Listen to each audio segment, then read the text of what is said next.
तानसेन अकबर के दरबार के नवरत्नों में से एक थे। वे अपने समय के मशहूर संगीतकार थे। ऐसा कहा जाता है कि जब तानसेन मेघ मल्हार गाते थे तो बारिश होने लगती थी। इसी तरह जब उन्होंने दीपक राग गाया तो धरती के दीपक अपने आप ही जल उठे। एक दिन अकबर ने तानसेन से कहा, मैं तो उस संगीतकार का संगीत सुनना चाहता हूँ जिसने तुम्हें संगीत सिखाया है। इस पर तानसेन ने कहा, महाराज, मेरे गुरु तो स्वामी हरिदास है। वे तो आपके दरबार में आएंगे नहीं, क्योंकि मेरे तरह वे आपकी नौकरी में नहीं है। वह जंगल में एक झोपड़ी में रहते हैं। जब उन्हें अच्छा महसूस होता है तो वह गाते हैं, और जब अच्छा महसूस नहीं होता तो नहीं गाते हैं। बादशाह अकबर ने कहा कि अगर वे यहाँ नहीं आ सकते तो हम उनकी झलक देखना चाहेंगे। जब वे हरिदास की झोपड़ी में पहुँचे तो देखा कि वह झोपड़ी के बाहर चुपचाप बैठे हैं और उनका वाद्य यंत्र पास में रखा है। बादशाह अकबर ने कहा, तानसेन, क्या अब आने के बाद भी हम हरिदास जी का संगीत सुने बिना ही लौटना पड़ेगा? तानसेन ने कहा, मैं कोशिश करूंगा, थोड़ी प्रतीक्षा कीजिए। तानसेन ने गाना शुरू किया। थोड़ी ही देर बाद जानबूझकर तानसेन ने जरा सी गलती कर दी।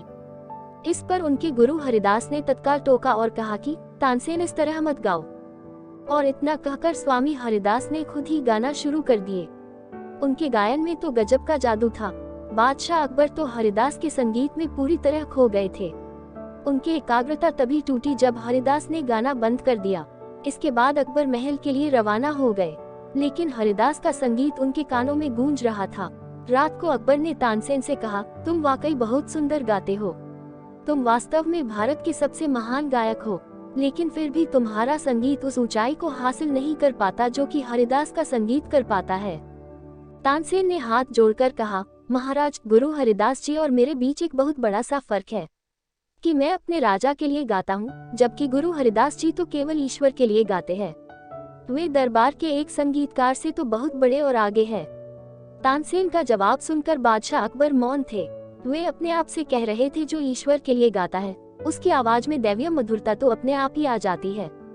इससे हमें यह सीख मिलता है कि हमारे जीवन में सफल होने के लिए आजादी अहम होता है। वीडियो अच्छा लगे तो चैनल को लाइक एंड सब्सक्राइब जरूर करें।